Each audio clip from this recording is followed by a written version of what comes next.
Hi, I'm Mark. This is my November review for Aries Sun sign and Aries rising.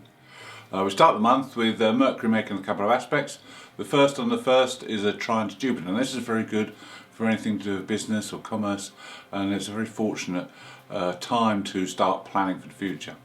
Then on the 2nd we have a square. This time Mercury squares Pluto. This could be very intense mental energy. It could be a time when you get obsessed with things or a little bit too over involved in things, so just keep at one step back. On the 4th we have a new moon. Now the new moon for you Aries is in the 8th house. Now the 8th house is a difficult position for the moon because the 8th house is about transformation and change. And it's opposite Uranus as well, so we have the Sun and the Moon both opposite to Uranus. And oppositions cause issues to come up with other people, so there could be some relationship issues that stir up your feelings, but don't be afraid to express your feelings. There could be some new and different feelings that surface. Also, people may try and take advantage of you with the Sun opposite Uranus. Maybe try and take over your ideas or your projects. So just be mindful that it's a good time to work alone and not to let other people in on the act, so to speak. Now, there is a good side to this. You could come out of this better financially because the 8th house is about shared finances. This is a good time to research and look at finances and be a little bit clever so that in a month's time you'll be in a lot better position. On the 5th, Venus moves into your 10th house. This is the house of career and destiny and your public standing. And this is also the sign of Capricorn. So it's a good time now to connect with people. Connect with people that will help you with your ambition. It's a good time to put yourself in a favourable light with superiors. And there's a Mercury sextile on that day as well, so communication will be easy and you will be able to express yourself. It's a good time for writing emails as well. Then on the 6th, Mercury moving into the 8th house. This is the house of Scorpio. This is the sign of Scorpio. So Mercury will become the detective. He will be able to probe now.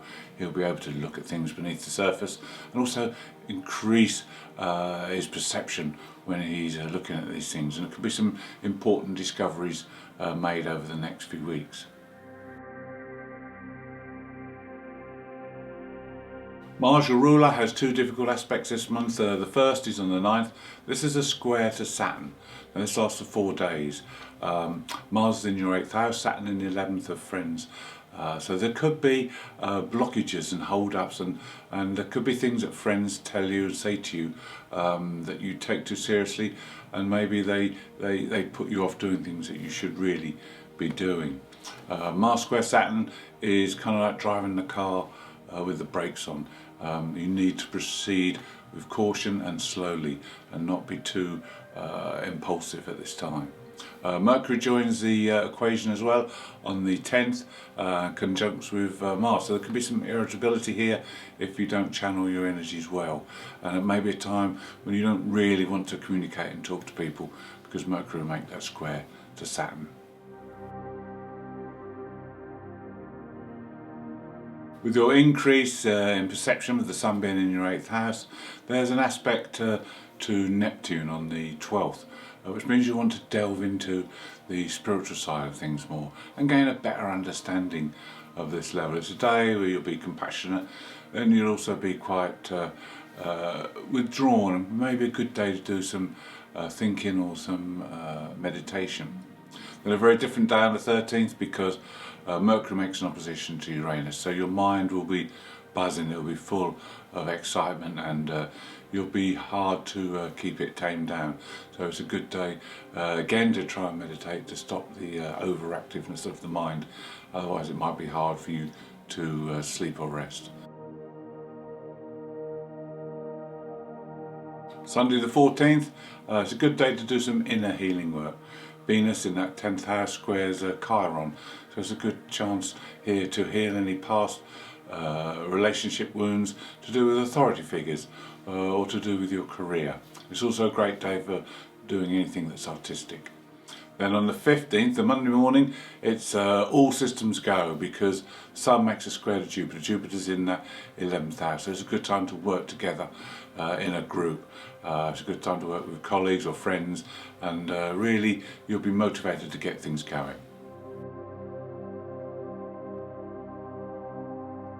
On the 16th, we have a positive aspect between the Sun and Pluto in your 10th house. So this is a good time to clean house, so to speak, and to make changes or reforms necessary in that 10th house career area. Also on this day, we have Mars making the other big aspect that we talked about, and this is in opposition to Uranus. This is across your money houses. So again, this is a time to make some changes. It could be that you could liberate yourself. There could be something that's been holding you back, maybe a job you weren't getting paid enough, or if you're in business, maybe people weren't paying you.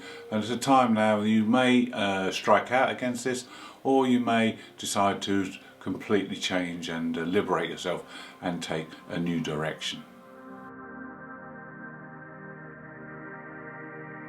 The other aspect that comes into focus on this day is the aspect between Saturn and Chiron. Now this is a sextile, positive aspect, these two work well together. Well, this aspect has been happening all year. It first came together in February and then in June, and the last contact will be in 10 days on the 26th of November. This aspect has dominated the year. There are lessons to be learned. Hopefully you've learned these lessons. If not, there's one more chance. The lesson is to trust in your own inner authority and use your inner abilities to heal yourself. There's been a lot of difficulties over the last year, and this aspect help you to understand and resolve any issues created by these difficulties and also authority figures. On the 18th, we have two trines, Venus, Uranus, and Mercury, Neptune. So these planets will stir your imagination, and they will encourage you to try something new, break your routine up at work and try something completely different. On the 19th, we have our partial lunar eclipse. This happens in Taurus and it's in your second house. Now this eclipse belongs to the Saros 5 South series and is renowned for bringing good news, joyous occasions and happy events. So these will be coming up in the future. Now with your second house, these could be something to do with money, with property or land, being in Taurus. But it's also a good time for you to examine your possessions and what worth or value you put on them. And maybe it's a good time as well to look at intimacy, giving and taking, sharing. You don't have to always receive more back than you give, and it's a good time to get these things in balance with this lunar eclipse. The day after the eclipse, we have Venus and Mars coming together in a positive sextile. Now this is good because this can help you balance that giving and receiving within relationships. This is also very favourable for love, and with the eclipse this is good timing because it could bring a new love or new friends into your life who will be very valuable to you. Venus in that 10th house, you could meet someone through your career or through your destined path. And with Mars in the 8th house in Scorpio, this is a very passionate Mars. This is very good for the sexual side of relationships.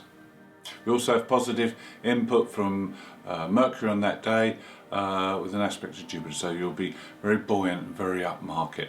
Now this Mars Venus aspect lasts for 12 days, so there's plenty of time for it to come to fruition, and there's no need to be impatient and hurry things.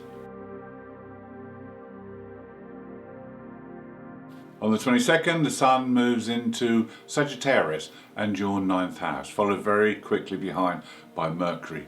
And they both make aspects to the Moon South Node on the 23rd and 25th. The Sun contacting the South Node will also activate the North Node. Now this is the node we need to follow. This is the node we need to go towards. Now this is always out of your comfort zone, so it's a good time now to try this and to go towards the North Node, which is the node that will bring evolution and progress in this life. Mercury will bring synchronistic events, so be guided by these. There could be messengers or things that happen that will help for you to decide which way is best for you and what is the best way forward.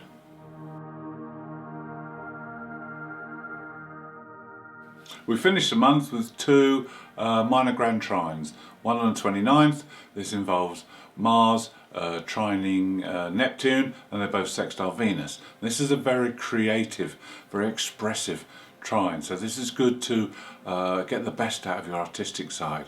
And with Mars, your ruler, this is a good time to express yourself, your true self. Then the other one on the 30th is between the Sun and Mercury and Chiron. So this brings a healing element. This is in fire. So this is getting you fired up and getting you to do things, maybe to help heal other people and to realise that what's gone on can be healed and we can move on. And we have the stability of Saturn with this one, who sextiles both of the ends of the trine. So this is a good way to finish the month, good positive energy, make the most of this dynamic energy, and we'll see you next month.